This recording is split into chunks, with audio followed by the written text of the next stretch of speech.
bienvenidos a esta segunda jornada de la convención. Vamos a continuar debatiendo sobre las oportunidades que nos da el nearshoring, a pesar de los tristes resultados de anoche en Las Vegas. Pues bueno, vamos a tratar de suavizar con la participación hoy de nuestros panelistas, a quienes les agradecemos su presencia. Bueno, empezando por las damas. La licenciada Marta Hernández, me voy a permitir leer su semblanza. Es directora de consultoría en capital humano en AON México, licenciada en administración de empresas, líder de opinión en diferentes medios de comunicación e imparte seminarios de compensación en AON, empresas y asociaciones. Es experta en desarrollar soluciones integrales de capital humano. 30 años en consultoría le han permitido desarrollar diversos proyectos estratégicos en compensación y talento para diferentes sectores, incluyendo estudios emergentes de prácticas y tendencias de recursos humanos, análisis de indicadores de oferta y demanda de talento, compensación variable, proyectos de comunicación, pulsos de opinión y NOM 035. Ha colaborado directamente como responsable de RH en agencias Aduanal RK, como gerente de compensación para Kraft, como gerente senior del Shared Services de RH en Nestlé. Inicia su experiencia profesional en Hewitt, hoy AON, siendo analista de compensación y posterior como responsable de áreas de consultoría, desarrollo de negocios, reingeniería de procesos y sistemas internos. Marta, pues bueno, con este tema del desarrollo y falta de talento por la gran demanda que se está dando y en un futuro se incrementará seguramente más, pues tenemos un gran reto, ¿no? Las competencias del personal que egresa de las universidades, de niveles técnicos, pues deben de ser muy diferentes a lo que solían ser en el pasado. Tenemos también el reto que bueno, se ha hablado en los anteriores paneles sobre los beneficios que es el que las empresas vengan a establecerse aquí a México por la cercanía, por la competitividad en los salarios y en las prestaciones, lo cual pues tú nos dirás si es bueno o no, porque pues al tener salarios más bajos, ¿cómo podemos aspirar a perfiles más altos? Es un dilema en el cual seguramente tú nos darás alguna luz. Y pues bueno, te cedo la palabra y adelante con tu exposición. Muchas gracias. Muchas gracias, gracias a ustedes. ¿Sí me escuchan? Sí, ya vi. Gracias por el espacio y por aquí traigo justamente información de soporte. Si me ayudan, por favor, a pasarla. Gracias, arrancamos. Gracias también a todos, espacio en su agenda, atención en estos momentos, ¿no? Donde es viernes y las agendas no dejan de ser complicadas con todas las sorpresas que bien dicen nos dan todos los días. Adelante, por favor. Your organization is only as resilient as its people. How do you help them plan their futures, improve their health, and build their wealth? We give you the clarity and confidence to make work for everyone. Aon is in the business of better decisions.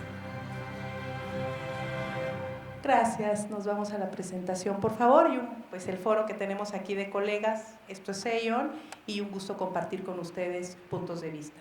Adelante, por favor, con la información.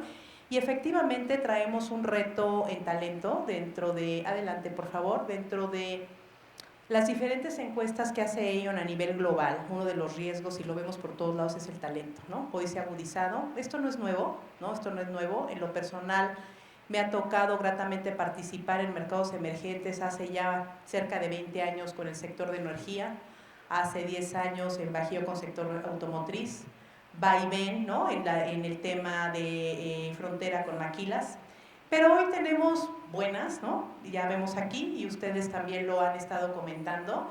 México, pues obviamente está en el top de los países atractivos para todo lo que es la inversión extranjera. Adelante, por favor. Aquí unos datos que seguramente también ustedes ya han estado analizando el día de ayer. Y obviamente sí se habla, ¿no?, de tener en el país cierto atractivo y riqueza, y me voy a concentrar en la parte de talento, ¿no? Pero también por otro lado traemos estas cifras, ¿no? El tema de desocupación, de informalidad, ¿no? De un tema de trabajo asalariado, una inversión interesante para México. Pero efectivamente, el tema no es la disponibilidad en población. El tema ni siquiera es una disponibilidad demográfica. El reto justamente es cómo transformamos a ese talento mexicano per se, por ser mexicano, a un talento atractivo en la inversión que estamos recibiendo. Hoy en día, me ayudan por favor con la siguiente, hoy en día en Aon estamos desarrollando en la parte y en la línea de consultoría en capital humano diferentes proyectos.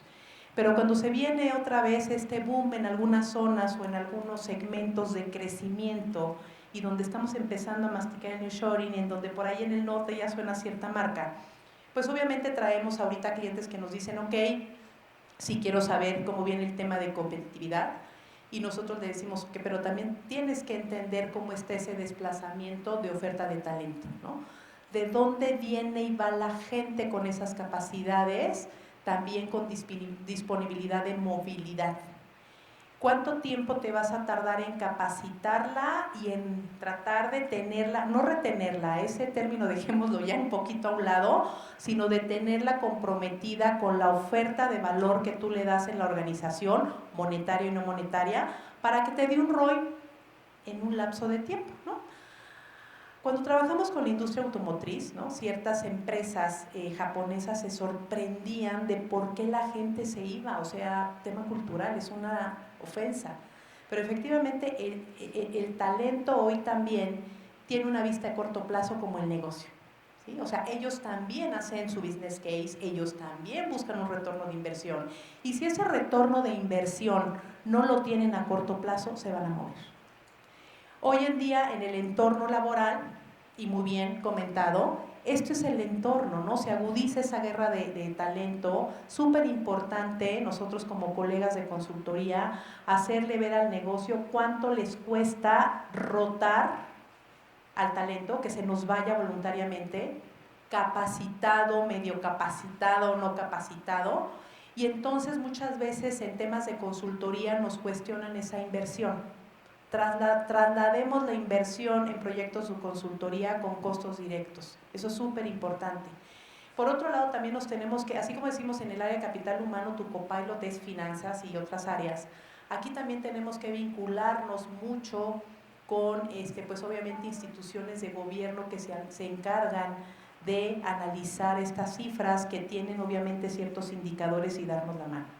Porque cuando viene la inversión, muchas veces lo que nosotros nos hemos dado cuenta es que el business case viene macro, con indicadores macro del país, pero cuando vamos aterrizando a la localidad, efectivamente vemos que los salarios van más allá de los componentes macroeconómicos que el país está ofreciendo, ¿sí? Y también las empresas es súper importante estarlas orientando a descubrir la oferta de valor. ¿Por qué hoy el talento que tienes se está quedando contigo? Y entonces va a ser tu carta de presentación para el talento que llega. Muchas veces en análisis de consultoría nos vamos, ¿no?, con lo que el mercado dice, con la tendencia. Hoy, por toda la volatilidad que hay, yo les digo, los picos, analízalos, porque por ahí viene la tendencia o ahí está tu distintivo, obviamente, en la oferta de valor. Y por último también, 2 puntos. Somos muy creativos en la parte de capital humano para desarrollar para estas industrias que llegan, para este talento capacitado, una oferta de valor monetaria, no monetaria, la demografía, ¿no?, beneficios flexibles, todo el modelo de total recompensas. Pero si no tenemos de base un salario base competitivo con respecto a la industria y a la zona donde nos movemos, todo lo demás no va a brillar, ¿sí? Hemos visto análisis de remuneración en donde el modelo de compensación total a veces que es muy rico, muy atractivo, pero nos empezamos a caer en nuestra oferta de salario base por el reto que hay, obviamente, de también disponibilidad de efectivo de nuestros colaboradores. Y entonces ahí la fórmula empieza a no caminar como teóricamente se había definido. Y también hay otro cambio, derivado de cambios también legales, derivado de evolución de los propios colaboradores. Ellos forman parte también ya de una opinión. Hoy es súper, súper valioso que la organización pulse a los colaboradores, ¿sí?, y sepa ellos qué conocen dentro de la oferta de valor, qué demandan, qué aspiran, qué valoran, y de ahí empezar a ajustar esa fórmula. Adelante, por favor. Ese es un ranking, no me detengo. una de nuestras encuestas, más o menos 500 empresas se suben a nuestras encuestas de remuneración al año. Y ese es el ranking de prestaciones que están ofertando. Es pregunta obligada, oye, ¿cómo va el ranqueo? ¿Cómo el mercado está otorgando prestaciones? ¿Qué valora el colaborador? Por aquí anda. Si se fijan del lado izquierdo, no me voy a detener en todas, temas como para personal operativo sindicalizado, que es nuestro reto en el país, esa masa crítica, temas de seguros de vida, temas de acompañamientos en retiro privados, temas en acompañamientos de temas de salud. Esto en contratos colectivos en 20 años no se había visto. Hoy la mano de obra directa está volteando a ver organizaciones que lo están acompañando en temas de salud por aprendizajes, ya sabemos, pandémicos, ¿no? Es obvio también. Y de la parte de no sindicalizados, me voy al tema de ejecutivos, somos muy retados, por ejemplo, por una prestación de automóvil en donde obviamente tiene limitaciones de beneficio fiscal y corporativos fuera de México dicen como, ¿por qué vamos? O sea, no hace mucho ruido. Pues de las empresas que participan con nosotros, una práctica distintiva para los ejecutivos es dar automóvil en alguna de sus figuras. El 90, ahí están viendo las cifras, más del 90%, dependiendo de los segmentos, otorga esta prestación. Mucho juego en el plan variable, bonos por resultados, desde personal no ejecutivo, mandos medios y directivos, dar una compensación variable, ojo, muy bien balanceada con el salario base.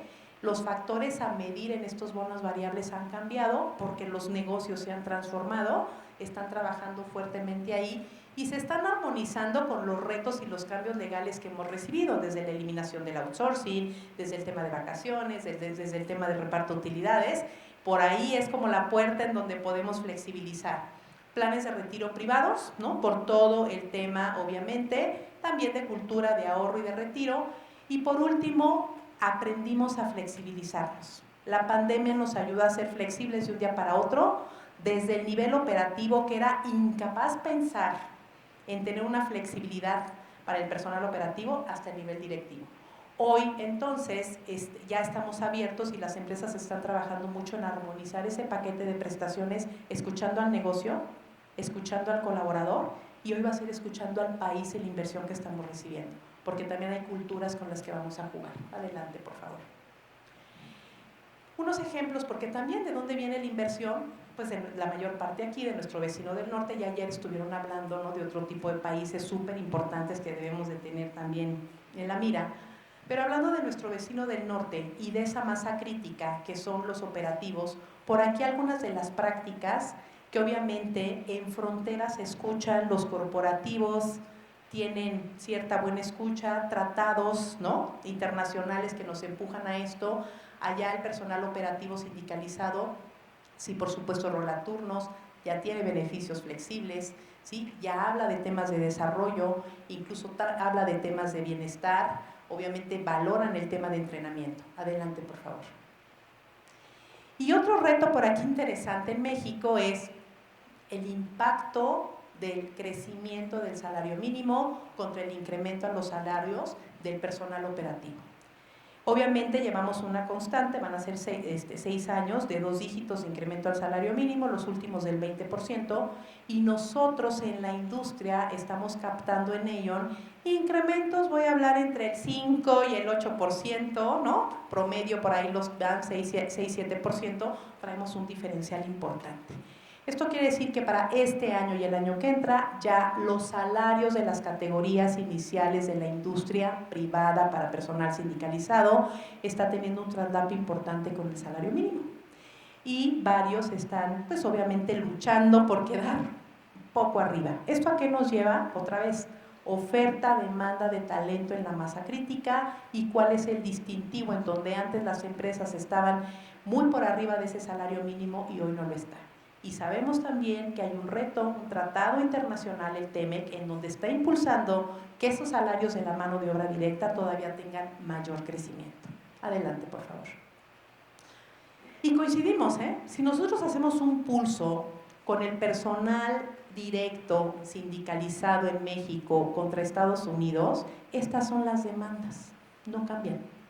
¿Sí? Con unas tesituras, ¿no? Por ejemplo, allá también en varias empresas tienen la bondad de ellos elegir sus turnos. ¿sí? Está por ahí la jornada 410 y ya ven que por aquí hay un ruidito por ahí de jornada, no son casualidades. Las demandas y las causas de rotación en Estados Unidos, tenemos análisis del mundo con diferentes tesituras, son las mismas, ¿no? Temas de liderazgo, temas de cargas de trabajo, temas de salarios, ¿sí? Y mejores oportunidades de carrera en otros lugares. Ojo, mano de obra directa. Ya nos hablan de oportunidades de carrera. No nos están hablando solo de capacitación. Y en los pulsos, adelante por favor, que hacemos en Aon para estos temas, vuelven a salir. Voy al cierre para darles, ¿no? Un poco de mayor detalle en incrementos salariales. Para personal sindicalizado, les digo alrededor de 8%, los contratos colectivos, 0.6%, las revisiones a prestaciones. Todo el tema de retabulación por traslapes de salario mínimo o por la carrera que tienen los contratos colectivos van por ahí del 10%. Y son cifras que nos dieron las empresas que participan con nosotros en nuestras encuestas, ¿sí? Adelante. No sindicalizados, un poquito a la baja, 7%, dependiendo de la zona, dependiendo del segmento. No es raro el nicho que llega a los 2 dígitos. Hay que tener mucha, yo diría, responsabilidad al manejar estas cifras, porque cuando vemos esas cifras de 2 dígitos, pues seguramente también hemos visto que son industrias que vienen en recuperación. ¿Sí? O sea, son industrias que vienen en recuperación, pero los incrementos más o menos apegados a la inflación del año pasado. Adelante, por favor. Y con esto cierro, ¿no? Pues toda la parte de consultoría en capital humano, en donde nos estamos moviendo por el tema de nearshoring, pues obviamente hay retos y estrategias, retos al exterior, ya vi todo el Big Data, toda la compensación, toda vinculada con temas de tomas de decisiones por cambios legales, aterrizar muy bien en dónde te mueves, de dónde va y viene el talento. Es muy común que los clientes nos digan, me quiero medir con mis logos en los que compito por producto. No necesariamente vamos a competir ahí en el talento. También ha cambiado el talento, está con amplitud a moverse. Ya no es que solamente quieran trabajar en su zona.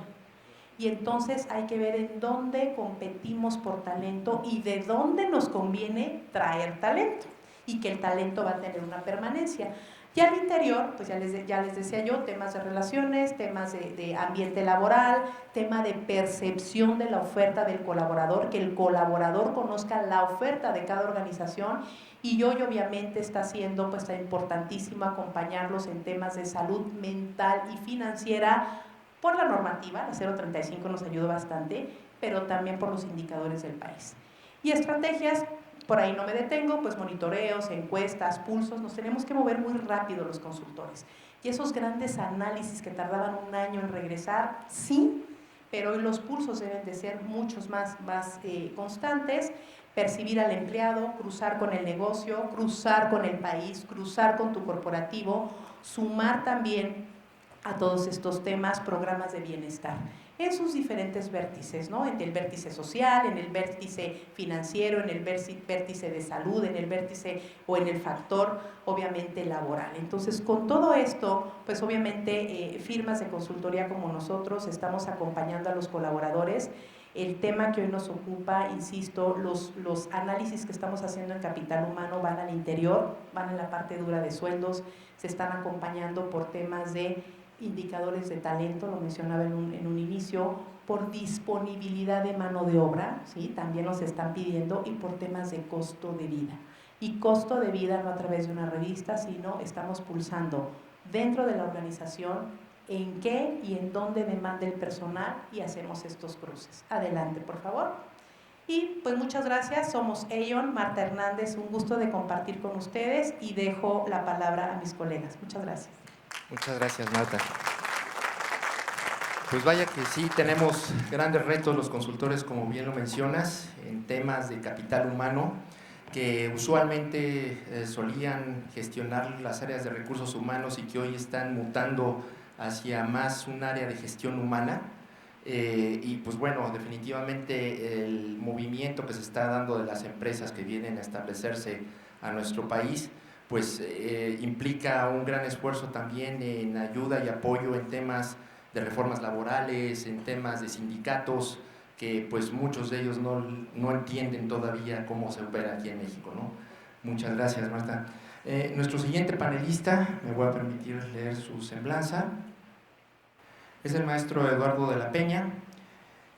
Él lidera la práctica de infraestructura en México y se especializa en el desarrollo de infraestructura desde un enfoque integral con experiencia en la estrategia, planificación, financiamiento y ejecución de proyectos. Cuenta con experiencia internacional en más de 20 países en una gran variedad de subsectores como carreteras, puertos, aeropuertos, ferrocarriles, transporte urbano, agua y saneamiento, salud, infraestructura social y ciudades inteligentes. Ha trabajado con secretarías y ministerios nacionales, gobiernos estatales, entidades multilaterales como el BID y el Banco Mundial, así como desarrolladores y constructores de infraestructura líderes en diferentes geografías. Antes de integrarse a McKinsey, lideraba la práctica de infraestructura en Latinoamérica para una firma de consultoría y auditoría global. Es economista, cuenta con un MBA por el Instituto de Empresa de Madrid, además de diversos cursos para el desarrollo de ciudades por la Universidad de Harvard y de sistemas de infraestructura sostenible por el MIT. Adelante, Eduardo, por favor. Gracias. Vamos a hablar entonces de oportunidades de consultoría en el nearshoring, pero también de otras tendencias, ¿no? Entonces, como creo que el nearshoring es una consecuencia de una serie de otras tendencias que hay detrás, ¿no? Entonces, realmente el nearshoring o en sus modalidades, reshoring y muchas otras cosas, regionalización, siempre han existido. Hay un libro muy interesante que habla que hay ciertas cosas que cuando se nombran con un concepto interesante, la gente automáticamente le pone atención. Entonces, realmente esto es un concepto y es un fenómeno que ya se venía dando y es una consecuencia de varios temas que vamos a ver ahora. Siguiente, por favor. La siguiente. Bueno, nosotros en McKinsey trabajamos con, de las 500 empresas más grandes del mundo de Fortune 500, trabajamos con 400 de ellas. Y siempre estamos haciéndoles encuestas de todo. Y 40% de los líderes, o sea, más o menos casi la mitad, 40%, dicen que en los próximos 12 meses van a hacer algún movimiento en temas de regionalización en supply chain. Más o menos 40% de estos, ¿no? Y esa encuesta, cuando pasó, seguramente si la hacemos ahorita la nueva, más allá de esto. Entonces, todos están pensando en esto. Evidentemente la palabra de moda ahorita es nearshoring, pero no solamente es una moda, es un tema que responde a varios temas y los principales CEOs y CFOs están tomando decisiones de esto, ¿no? Siguiente. Y no solo es el efecto del nearshoring, hay otras cosas que se va a juntar, y esta es una visión muy personal, la tormenta perfecta positiva para México, ¿no? Tienes la ley de reducción inflacionaria en Estados Unidos, la ley de infraestructura bipartidista de Biden, que hemos hecho cálculos, no hay en Estados Unidos capacidad suficiente ni personas suficientes para hacer ese plan. Y muchos de nuestros clientes y muchas empresas de ingeniería mexicanas, españolas, constructoras, ya abrieron oficina en Estados Unidos, porque se están anticipando a los constructores grandotes, pues claro, se van a ir a los megaproyectos. Pero ¿qué pasa a nivel estado, a nivel ciudad, a nivel county? Que para nosotros es una oportunidad como si fuera un país, ¿no? Entonces eso no lo van a atender. Entonces no hay ni capacidad de producción de acero, ni capacidad de producción de cemento. Si este plan pasa, México tiene una oportunidad también para ser un proveedor, un suministrador, tanto de mano de obra como de material para ese plan, ¿no? No lo pueden hacer solos. Y luego tiene la ley también de semiconductores. Todo el mundo está hablando ahorita del fenómeno, ¿no?, de los semiconductores, que no hay coches. Y todo el mundo dice, hay que traer a México. De los análisis que hemos hecho, preliminarmente no va a haber semiconductores en México, ¿no? O sea, a corto plazo no va a haber. Hay otras industrias que sí, a lo mejor algunos componentes, pero plantas de semiconductores, ¿no? Y luego tienes el tema de regulación ambiental y la adopción tecnológica, y todo esto se va a juntar con el tema del nearshoring, ¿no? Siguiente. Entonces, nosotros analizamos una serie de empresas, de industrias, que tiene posibilidad de venirse a instalar América del Norte, o sea, incluimos México. En el puntito azul más oscuro es América del Norte, y el puntito más claro son México, que tiene la posibilidad. Ahí ven varios, ¿no? Semiconductores y relacionados, si está relacionados, dispositivos médicos, computación, equipos electrónicos, etcétera, ¿no? Analizamos impulsores económicos y no económicos, que le platicábamos ahorita. O sea, en McKinsey tenemos dos grandes institutos, el Instituto Global, que siempre se la pasa viendo tendencias y analizando, y el Instituto de Infraestructura, que también hace estudios y son públicos, ¿no?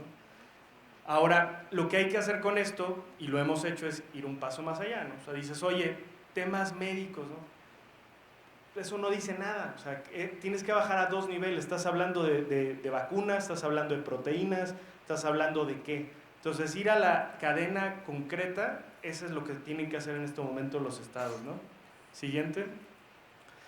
Y esta voy a pasar rápido, varias, nada más para dejarles mensajes. Sí, o sea, México tiene varios factores económicos o monetarios que te ayudan, ¿no? El costo logístico, el costo laboral, las tarifas medias, etcétera, ¿no? Pero también hay otros factores que ven las empresas que no tienen que ver forzosamente con temas económicos, ¿no? Tema de la sostenibilidad, cómo es el ecosistema de proveedores, la proximidad de Estados Unidos, la disponibilidad de mano de obra, seguridad, etcétera, ¿no? Entonces, no es solamente un tema de vamos a hacer parques industriales y a regalarlos para que vengan, eso no va a pasar. Tienes que tener toda una política detrás, ¿no? Siguiente. Y aquí lo que les decía, si tomas Estados Unidos como si fuera el 100% y haces un análisis de costos variables de producción entre México, China, Polonia y Vietnam, que agarramos unos casos, ahí ves cómo fluctúa la mano de obra, el material, la logística y otras tarifas, ¿no? Entonces, volvemos a lo mismo, sí, México tiene una ventaja y nosotros en este momento estamos ayudando a, no sé, más de 10 empresas, sobre todo chinas, que ya están instalándose en México, quieren analizar, ya tienen su business case, pero también lo interesante, se nos han acercado una cantidad inusual de fondos de inversión. O sea, los fondos de inversión más grandes del mundo, ¿no? De infraestructura sobre todo también, nos dicen, oye, ¿en qué invierto en México? No hay proyectos. ¿Es negocio invertir en México en infraestructura? ¿Dónde está la oportunidad del nearshoring? O sea, no sabemos dónde poner el dinero.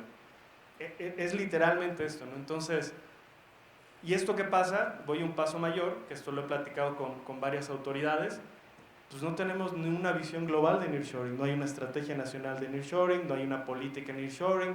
Entonces, estamos dejando otra vez que las cosas pasen de manera, pues, al ahí se va, ¿no? Qué bueno que lleguen, pues sí, pero ¿qué pasa si llegan empresas que yo no quiero que lleguen? ¿No? O sea, tienes que cambiar la narrativa no es vengan y les abro las puertas, les regalo tierra, la narrativa es quién quiero que llegue, qué industria me interesa, por ejemplo, hidrógeno o lo que sea, qué necesito para traer esa, y entonces vas concretamente a traerlos a ellos, ¿no? No vas y abres tus puertas y esperas a que lleguen. Entonces, ese cambio de narrativa creo que es importantísimo que lo tratemos de promover en México, ¿no? Siguiente. Y entonces calculamos, ¿no? Nos encanta calcular cosas, pero básicamente podríamos duplicar la inversión extranjera directa en México en los próximos 10 años. Esto es duplicar la inversión extranjera. Y dices, wow, qué maravilla, todos nos vamos a hacer ricos, ¿no? O sea, el doble de inversión extranjera, pues no. O sea, una cosa es la generación de riqueza y otra cosa es la distribución de riqueza. Entonces, si no hay una política y si no tenemos una estrategia clara, pues esto incluso puede contribuir a generar mayor disparidad socioeconómica, ¿no? Entonces, bien aprovechado, es una oportunidad que no va a venir en México, yo creo, en otros 20 años, pero duplicar la inversión extranjera directa en 10 años, díganme que, o sea, ¿cada cuánto se da, no? Ahí vienen otras predicciones de Reuters, del Banco Mundial y de Bank of America, ¿no? Siguiente. Ya han anunciado muchas empresas, ¿no? Cosa anecdótica, ¿no? Cuando llegó Tesla a Monterrey, decían, muchos estados platicábamos, decían, es que nos ganaron a Tesla. Yo les decía, broma, no les ganaron a Tesla, o sea, ellos se han preparado durante mucho tiempo y era el candidato natural, o sea, nunca pudieron competir, o sea, perdón que lo diga, pero la ventaja es que esta visión de los estados de yo tengo que competir y el norte contra el... Hay inversión extranjera directa para todos, o sea, se va a duplicar. Entonces, lo que tienes que hacer a nivel estado igual es decir, oye, ¿qué industrias quiero? ¿Qué ventajas quiero? Y entonces irme particularmente a esas, ¿no? Entonces, se está concentrando la inversión extranjera ahorita en donde siempre se ha concentrado. La única forma de lograr que se vaya a otros estados es una estrategia integral, ¿no? Siguiente. Y otra cosa que estamos viendo es el porcentaje de suelo ocupado en parques industriales para nearshoring se ha duplicado en los últimos 3, 4 años por 5. O sea, la proporción del espacio que se ocupa ligado a nearshoring se ha multiplicado por 5. Entonces, leí un artículo hace 2 días, o hoy decía alguien, ¿no? Es que el efecto real del nearshoring no se ve, ¿no? Pues claro que no se ve, o sea, no vas a salir y no lo ves en la calle, no hay un desfile, pero está, o sea, si ves los datos, si ves los números, está dándose, ¿no? Me encantó el ejemplo que dijiste, el pico, ¿no? Hay una entrevista con el CEO de BlackRock que dice, a mí no me interesan los datos que se ven normalitos. Cuando veo un pico, yo me voy a eso, porque toda la normalidad es la oportunidad, ¿no? Entonces, donde hay ineficiencia. Entonces, sí se está dando, y sí anticipamos un déficit de parques industriales. O sea, ojo, parques industriales en el sentido estricto, no nada más poner concreto y venga, ¿no? Con energía, con conectividad, con muchas cosas, ¿no? Sí anticipamos que va a haber una falta, y de hecho algo que creemos que es una oportunidad de inversión es justamente para los fondos de inversión, parques industriales, ¿no? Siguiente.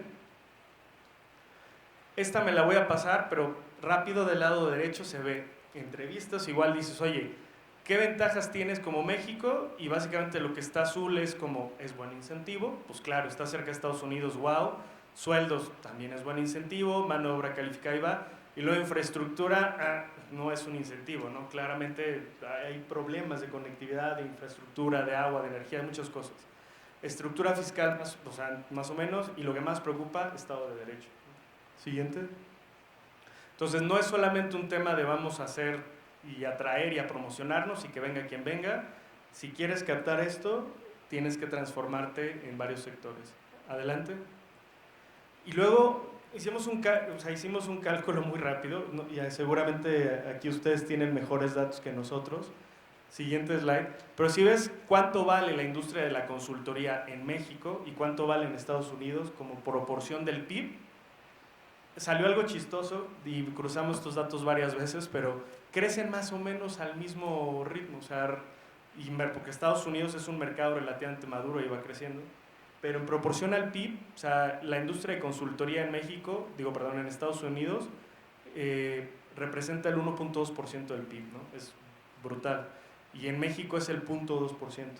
¿De qué lo estamos tomando? Y esto es debatible, va perfecto. Esto según el INEGI, o sea, partida 5416, que dice servicios de consultoría administrativa, científica, bla, bla, bla, ¿no? Quité auditoría acá también, ¿no? Pero básicamente, te digo, tenemos muchísimo como industria de consultoría para crecer. Siguiente. Decíamos, oye, si llegamos al menos a la mitad de penetración de lo que tiene Estados Unidos en nuestra economía, estamos hablando de una industria de 7.5 billones de dólares, ¿no? en México. Siguiente. La siguiente igual. Entonces, aquí venimos lo de las otras tendencias, ¿no? Hay varios temas que van a definir el futuro, y perdón ponerme dramático, de la humanidad en los próximos años, y no solo el nearshoring, ¿no? Es concentración urbana y demografía, el tema tecnológico, que obviamente da para un foro entero, net zero y sostenibilidad, y el tema de movilidad, logística y cadena de suministro, y el tema geopolítico y laboral. Y ahorita vamos a platicar rapidísimo algunos. Siguiente. Esta foto a mí me encanta, normalmente abro muchas pláticas con esta, pero les digo, mira, primero pongo un mapa de las fronteras del mundo, y les digo, este mapa es una creación artificial. Y si tú agarras este mapa en los últimos 200, 300 años, el mapa de las fronteras se ha evolucionado. Cuando se firmó la primera carta de las Naciones Unidas, creo que en el 56, algo así, eran como 70 países, algo así. Ahorita somos casi 200. Las fronteras se mueven, ¿no? Y va a pasar. Pero lo que importa es esto, o sea, ¿dónde está la concentración y el desarrollo económico? Entonces aquí claramente pues ves dónde está el desarrollo del movimiento económico, y la tendencia es que la concentración urbana va a aumentar cada vez más. Para el 2050, que vamos a ser como 9 mil millones de personas, o 9 mil billones de personas, el 80% va a vivir en ciudades. Entonces, ciudades grandes y fuertes, o sea, van a ser la clave para realmente lograr la sostenibilidad, ¿no? Decíamos de broma el otro día con un expositor, si te gusta el campo y te gusta la selva, la mejor forma de cuidarla es tener grandes ciudades, porque los concentras ahí. O sea, la emisión de CO2 por persona en una ciudad es más chica que en este modelo de pueblito de cada quien. Y un ejemplo súper burdo, ¿no? Los activos se convierten en servicios. Si yo vivo en un rancho y al lado el otro rancho, cada uno tiene que tener su taladro, su martillo. En una ciudad se vuelve servicio, ¿no? Entonces, si te gusta el campo y la naturaleza, que genera ciudades. Siguiente. Y el número de megaciudades se ha duplicado el ritmo en que se crean en los últimos años, ¿no? Entonces, digamos, en los últimos de 10 años, del 2000 al 2020, 20 años, se crearon 11 megaciudades. Y del 2020 al 2030 más o menos otra vez se van a crear, pero en 10 años. O sea, entonces lo que hicimos en 20 años, ahora se va a pasar en 10 años. Entonces las megaciudades están creciendo y seguramente en México ya ves indicios de megaciudades que van a pasar. Hay un libro muy interesante que se llama Los próximos 100 años, que te habla que eventualmente México va a tener una integración natural con Estados Unidos y no vas a tener que reconquistar, y va a haber incluso diputados binacionales, ya empieza a pasar. Entonces la región de Cali-Baja, Mexicali, de California con nuestra Baja California, se va a integrar. Y eventualmente, si tú empiezas a ver la península de Yucatán con Centroamérica, a lo mejor en 50 años ya está integrada en otra megaciudad, y tienes todo lo que es el Bajío también, ¿no? Y Ciudad de México. Siguiente. Temas de tecnología. Inteligencia artificial, y esto apenas estamos empezando a entender realmente cómo usarla, y es la verdad, ¿no? Nosotros la estamos aplicando en infraestructura, sobre todo a programas de obra. Entonces agarran, ya tengo mi programa de obra, voy perfecto, nada, no me voy a desviar, y ya no se puede optimizar. O sea, ya vinieron todos, lo tomamos, lo metemos a un motor de inteligencia artificial que tenemos y encontramos eficiencias del 30% cuando menos, ¿no? Porque la capacidad de análisis que vamos a generar no lo podemos concebir, ¿no? Entonces, inteligencia artificial va a cambiar la industria de consultoría, seguro. La conectividad también va a cambiar la industria de la consultoría, o sea, no solo 5G, 6G, el Internet de las cosas, analítica avanzada y la web 3.0, ¿no? Que básicamente ya es la combinación de todo, ¿no? De Internet omnipresente, de blockchain, ya no está centralizado el Internet, está distribuido en varios lugares. Siguiente. El otro tema, net zero, ¿no? Vamos mal, o sea, como civilización realmente yo creo que vamos mal. Necesitaríamos llegar a net zero a 2050 para que no se eleve 1.5 grados el planeta y todos nos muramos, ¿no? Y hay gente que dice, no, es que esto del calentamiento global no existe, es un efecto que ha existido, ¿no? Y entonces no tenemos conciencia. Digo, te lo concedo, pero velo como un tema de probabilidad, ¿no? O sea, si existe siquiera la posibilidad de que eso pueda ocurrir, el escenario de que eso ocurra es tan devastador que es mejor prevenir y asumir que puede pasar a que no. Entonces, ¿qué necesitamos para evitar? Siguiente, hemos calculado que necesitamos más o menos gastar anualmente, bueno, al 2050, 276 trillones, paréntesis, todo esto está en cifras gringas, son 276 trillions de ellos, ¿no? Entonces, es lo que hay que invertir y más o menos son 9.2 anuales en net zero. Si queremos llegar a net zero es lo que tienes que invertir. Siguiente, ¿dónde la tienes que invertir? Movilidad, es algo que se va a llevar muchísimo este pedazo, energía, edificios, agricultura, combustibles, industria, ahí va, ¿no? Entonces, esto también creemos que en algún punto va a estallar en el buen sentido. Y la inversión y la capacidad para hacer esta inversión también es una super oportunidad y no hay quien lo haga en este momento. Siguiente.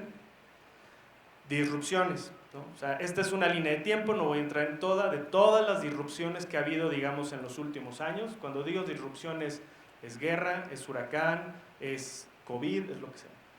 Entonces, lo que se ha visto, según modelos que hemos corrido, en el lado inferior de la slide lo que ven es la frecuencia y la duración que van a tener estas disrupciones. Por ejemplo, cada 4.5 años, más o menos, cada 4.9 va a haber una disrupción que va a durar 2 meses.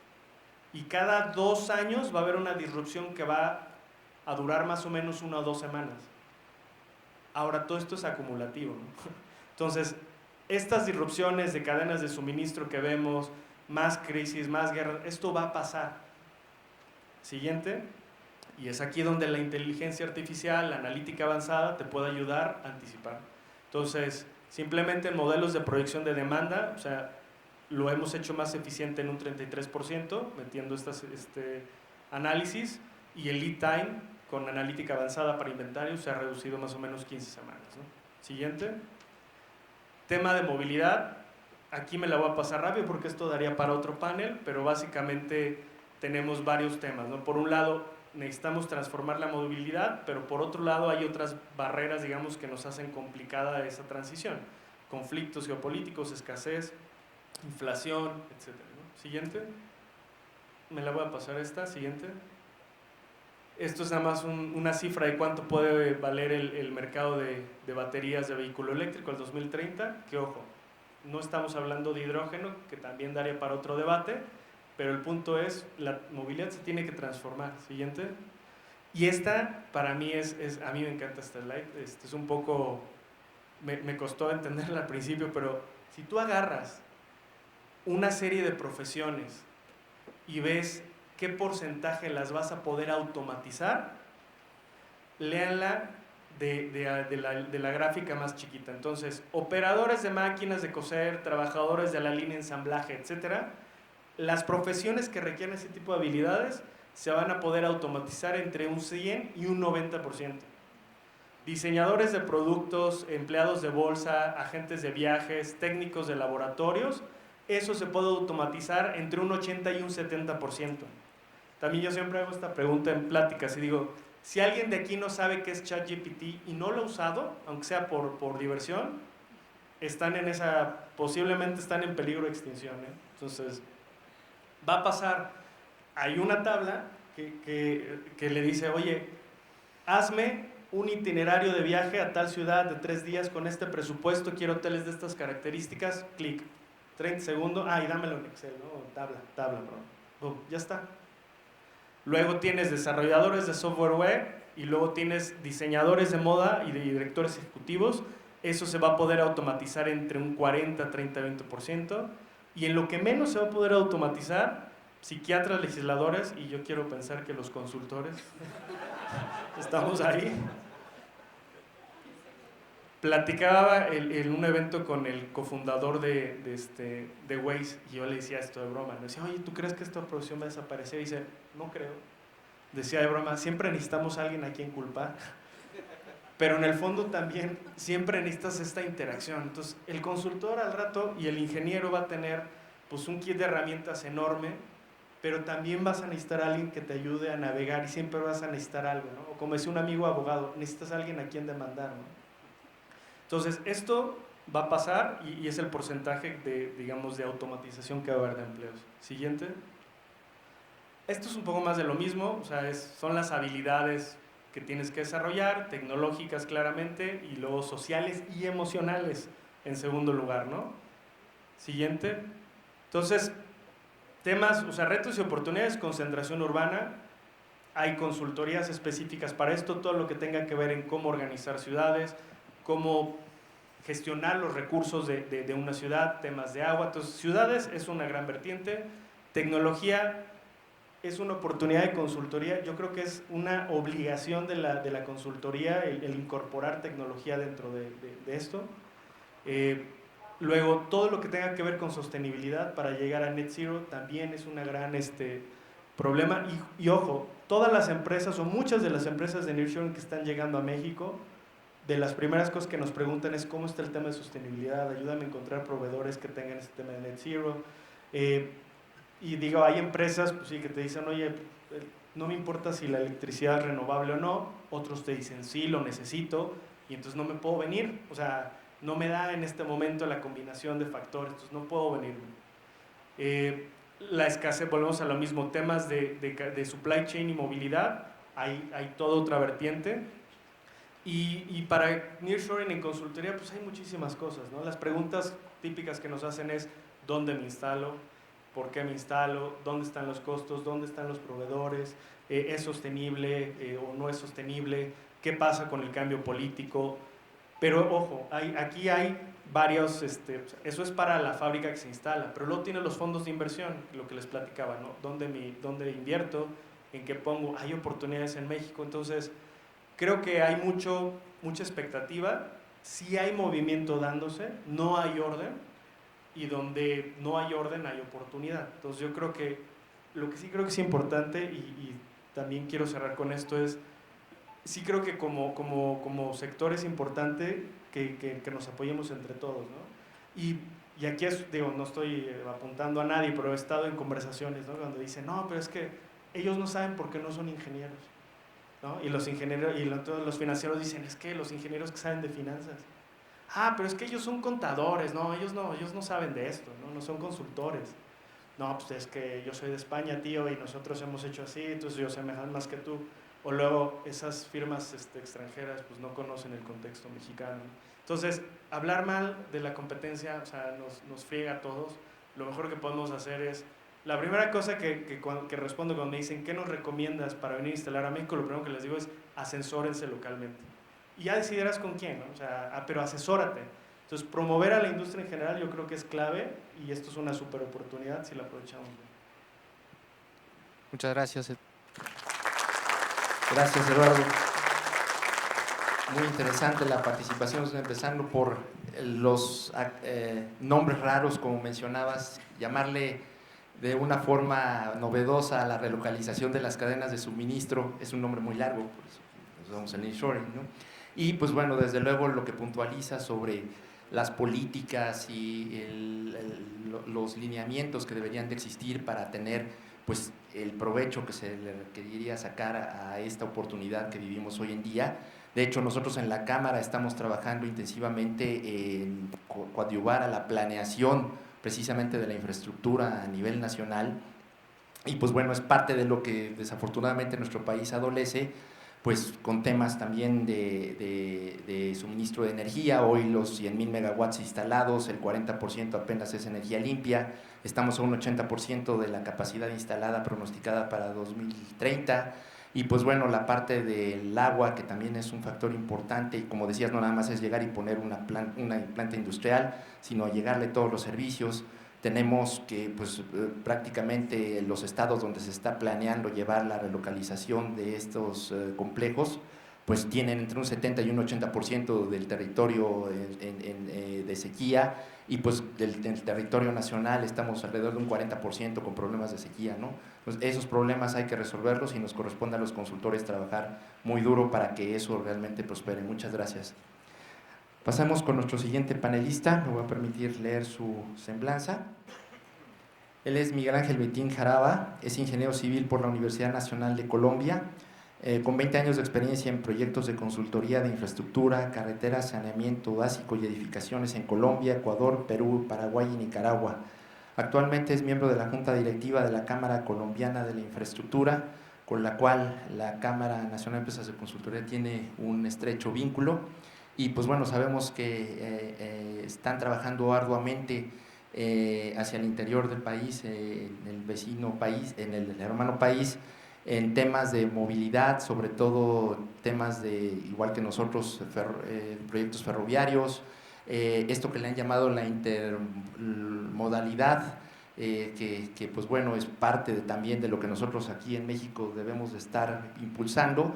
Y pues también reconocer que la propia Cámara ha editado un manual bastante interesante sobre las mejores prácticas para la contratación de servicios de consultoría, que le pediríamos a Miguel Ángel si tiene oportunidad también de platicarnos al respecto. Adelante, Miguel Ángel, por favor. Buenos días. Bueno, primero agradecer a Cenega, a Juan Carlos, a Reyes Juárez por invitarme a participar en este foro tan importante, en este escenario tan bello que es el Colegio de Ingenieros Civiles de México. Y comentarles que he aprendido mucho, ¿no? Del nearshoring y de todo esto que en Colombia no vemos como tan cerca. Y escuchándolos entendí un poco por qué Reyes quería que yo les contara la historia de la Cámara Colombiana de la Infraestructura. Porque básicamente entiendo yo que para aprovechar las oportunidades del nearshoring se necesita integrar varias cadenas de valor, y dentro de esa la de la infraestructura.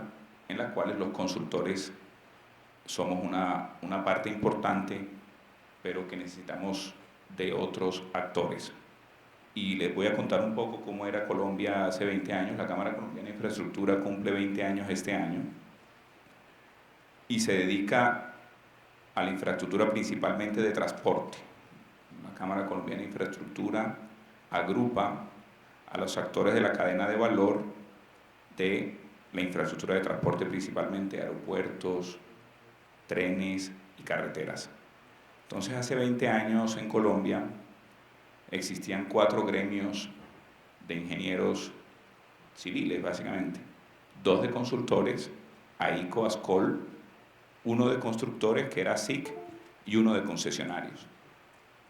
Y cada quien jalaba para un lado diferente. No había un interlocutor que las entidades gubernamentales consideraban como legítimo, y nuestra inversión de PIB en infraestructura era del 1.5%, y en las listas de países con infraestructura figurábamos abajo de Namibia, porque aquí ayer mostraron un gráfico que México estaba encima de Namibia en el último. Nosotros hace 20 años estábamos muy por debajo de Namibia. Entonces se decidió juntar a los actores de la cadena de valor en un solo gremio, que es la Cámara Colombiana de Infraestructura. Cumple este año 20. Este año cumplimos 20 años de trabajar de esa forma, y los invito muy cordialmente a nuestro congreso, que es en noviembre de este año en la ciudad de Cartagena, el Congreso de la Infraestructura, al cual asisten más de 3.000 empresarios de la infraestructura del mundo. En el 2004 se escoge un presidente para la Cámara Colombiana de Infraestructura, el doctor Juan Martín Caicedo Ferrer, con una gran capacidad de cabildeo y lobby. Fue alcalde, senador, ministro y director de gremios. Y la Cámara funciona de una manera muy particular. Tiene una junta directiva con 12 miembros, porque en principio éramos los ingenieros, pero después nos dimos cuenta que un actor fundamental en la cadena de valor de la infraestructura son los bancos, los abogados y los contadores, como lo mencionabas. Entonces, en este momento, la Junta Directiva de la Cámara Colombiana de Infraestructura tiene como representantes a 3 proveedores. En los proveedores está Bancolombia, el banco más importante de Colombia. Está Manufacturas de Cemento, que es una industria que le entrega productos de concreto a los constructores. Está Brigar Urrutia, que es una firma de abogados. Hay 3 representantes de las empresas constructoras, 3 representantes de los concesionarios y 3 de los consultores, dentro de los cuales estoy yo. Este modelo que ha logrado, Colombia invierte en este momento más del 4% del PIB en infraestructura. Nosotros fuimos parte fundamental como Cámara Colombiana de la Infraestructura en la redacción de la Ley de Infraestructura, que integró, porque estaba concebida de manera muy específica la ley de compras. Entonces se compraban proyectos de infraestructura como comprar botas para el ejército. Era solo una única ley de compras para todas las compras del Estado, y era un esfuerzo muy importante. Se modificó el Código de Contratación Estatal y se estableció una parte específica para la infraestructura. Se construyó algo que se denomina los pliegos tipo, que no sé en México si se llaman términos de referencia, bases de contratación. Se estableció un estándar para todas las entidades públicas que compren obras o consultoría de infraestructura, las mismas reglas en todo el país. Se colaboró en la construcción del Plan de Transporte Intermodal, que es un plan maestro de la intermodalidad que establece al 2035 la planeación de los grandes proyectos de infraestructura de transporte. Se promovió la creación de la Unidad de Planeación de Infraestructura de Transporte, y se tiene una interlocución con el gobierno directa, digamos. Dentro de los logros más significativos fue que se logró un acuerdo con todos los concesionarios de infraestructura en Colombia, que son más de 50, entre carreteras, puertos y aeropuertos, cómo se iban a tratar los efectos del COVID, porque los concesionarios, pues, sus ingresos dependen básicamente de la demanda, en este caso, los automóviles que pasen por los peajes, los pasajeros de los aviones que paguen tarifa aeroportuaria, y se le ahorró al gobierno 50 tribunales arbitrales con una posición unida y razonada para establecer cómo se iban a manejar en esos contratos a largo plazo los efectos del COVID. También se participó de manera importante en lo que se denominó proyectos 4G, que le está dando un salto importante a la infraestructura en Colombia, que ha permitido que estemos por encima de Namibia con una inversión de 50.000 millones de dólares, acordada y asesorada desde la Cámara. Entonces, yo viendo el tema del nearshoring y ya entendiendo un poco por qué me pidieron comentar esta historia, es relevante que se unan esfuerzos, pero no de distintos consultores, sino de todos los actores que le tienen que brindar ese piso a las industrias que México pretende que se asientan aquí o que vienen como oportunidad. Hay que darles un piso. ¿Y qué es este piso? La energía, las carreteras, el saneamiento y las TICs. Y vale la pena mirarlo desde toda la cadena de valor de la infraestructura. Por supuesto que hay retos y en este modelo que no es ideal, pero ha tenido ventajas y hay retos. Todos los concesionarios están afiliados a la Cámara Colombiana de Infraestructura, pero solo el 30% de los constructores y más o menos el 25% de los consultores.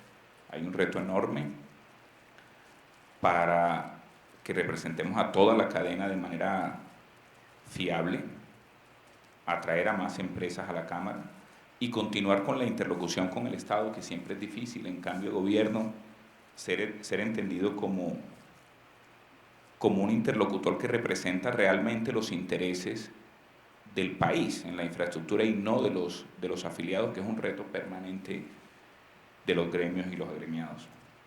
Básicamente esa es la historia que les vine a contar, y muchas gracias nuevamente. Gracias, Miguel Ángel. Creo que es un vivo ejemplo de que en estos tiempos y mucho más de complicaciones, de crisis a nivel global, las organizaciones que estamos abocados al desarrollo de la infraestructura en nuestros diferentes países debemos de crear alianzas, ¿no? Definitivamente, si hacemos esfuerzos de forma aislada, no tienen el mismo resultado que si lo hacemos todos en conjunto. Y como ustedes lo mencionaban, pues, el trabajar en una forma multidisciplinaria con todos los actores, definitivamente los resultados son en beneficio de toda la sociedad, ¿no? Y del propio país. Pues bueno, creo que estamos sobre el tiempo. No sé si haya oportunidad de algunas preguntas. Si alguien tiene algunas preguntas para nuestros panelistas. Muchas gracias, Óscar. No, realmente felicitar al panel. Yo creo que ha sido extraordinario. Muchos mensajes. Llevamos un día y medio de hablar de nearshoring. Yo creo, como dice Eduardo, y quizá ligarlo con otras cosas que hemos oído, es una gran oportunidad, pero yo creo que hay que cuidar que no nos en México no estemos distraídos en otros temas, que sabemos cuáles son, y que muy probablemente el próximo año, año y medio, simplemente nos cambien un poquito los mensajes y nos vayamos por ahí, ¿no? Y yo los invito a que veamos un panel que tenemos un poquito más adelante donde esto está pasando también en otras partes del mundo.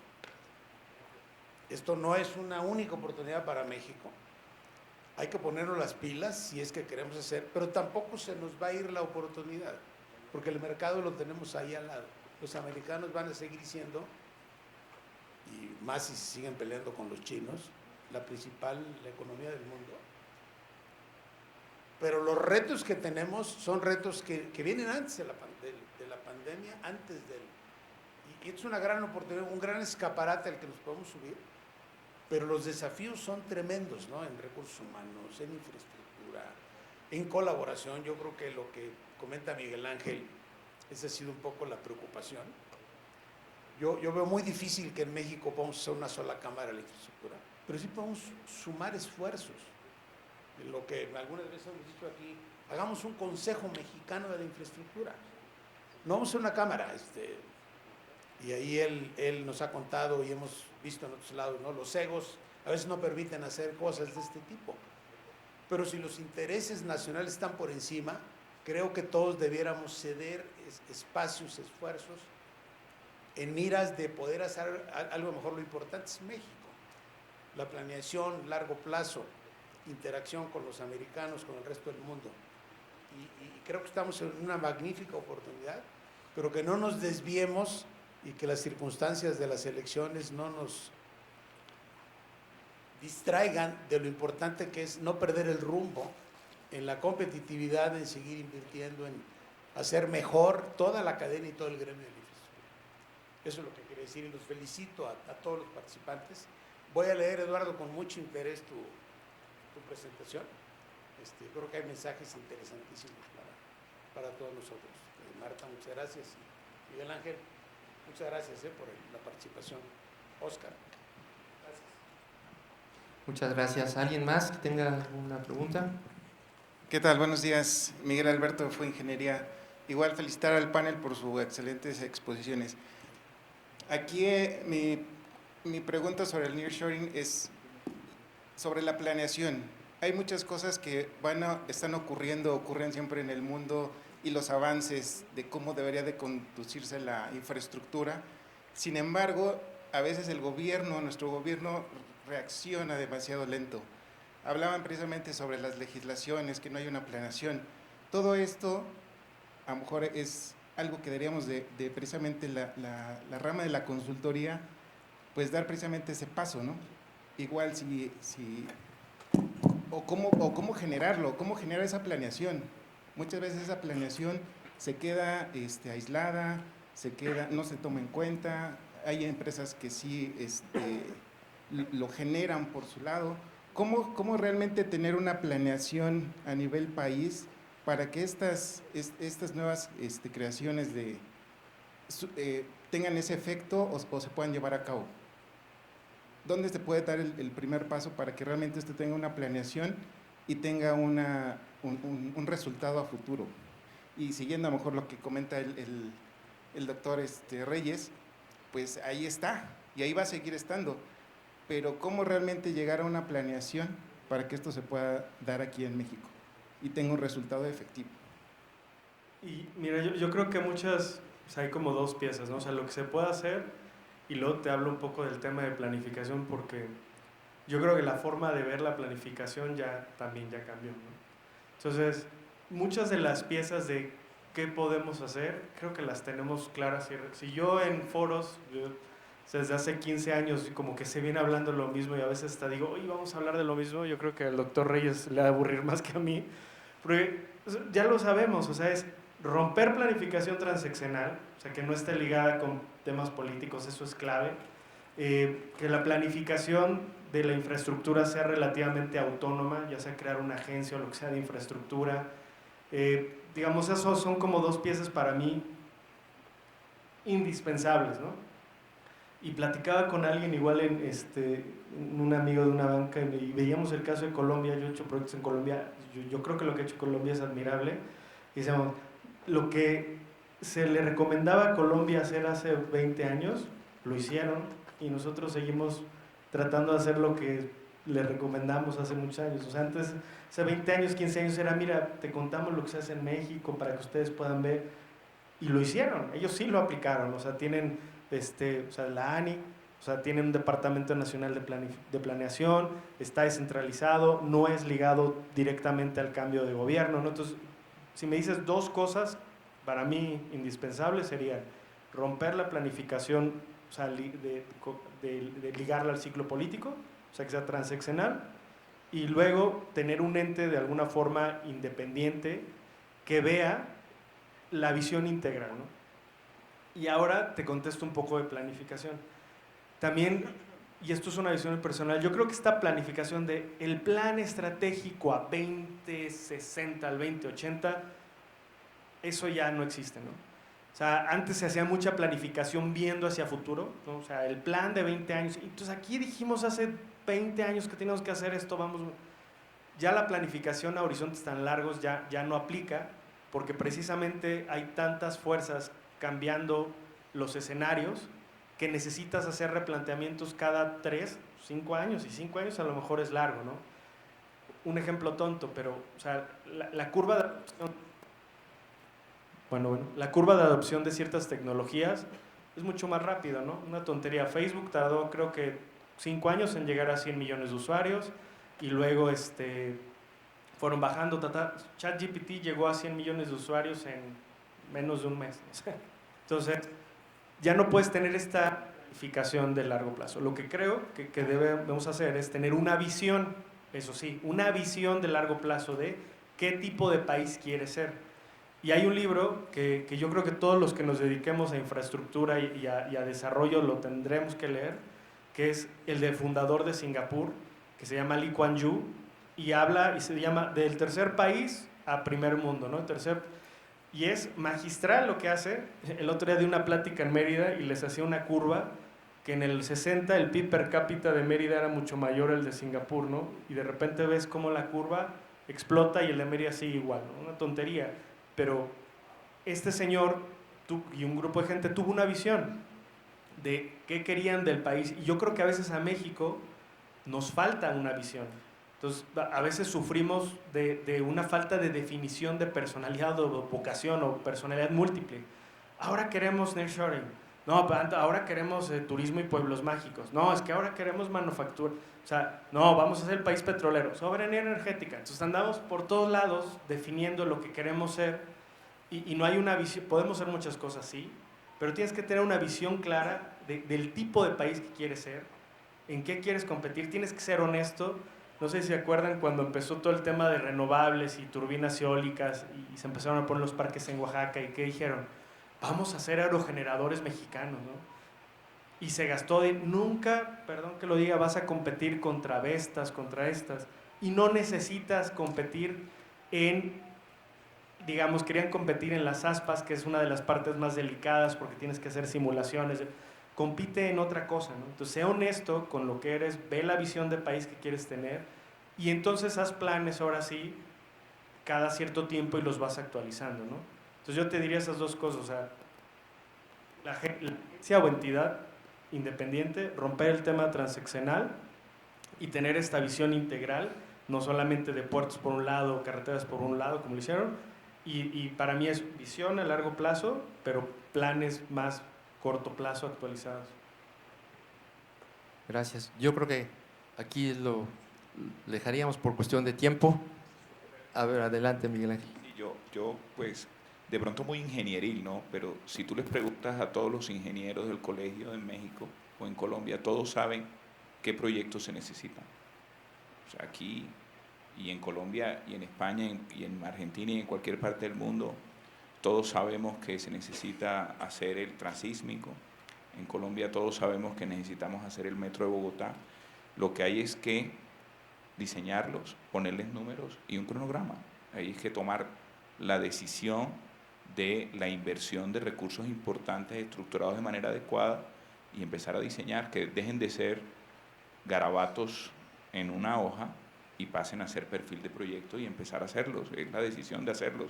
En Colombia el túnel de la línea se está hablando desde el año 50, el metro Bogotá desde el año 64, la navegabilidad del río Magdalena desde los años 30 y apenas lo estamos haciendo. Yo estoy seguro que en México habrá 500 proyectos que a cualquier ingeniero de aquí del colegio tú le preguntas y lo que hay es que empezar a hacerlos. Hay que empezar a hacerlos y ordenarlos en un cronograma, teniendo claramente que si no construyes infraestructura, si no le das un piso a las industrias que quieres traer, pues no vas a ser competitivo. Básicamente eso. Muchas gracias. Pues bueno, agradecerles por su participación, Marta, Eduardo. Muchísimas gracias y saludamos también al maestro Juan Carlos Sierra. Reciben este reconocimiento por parte de CENEC, nuestros expositores.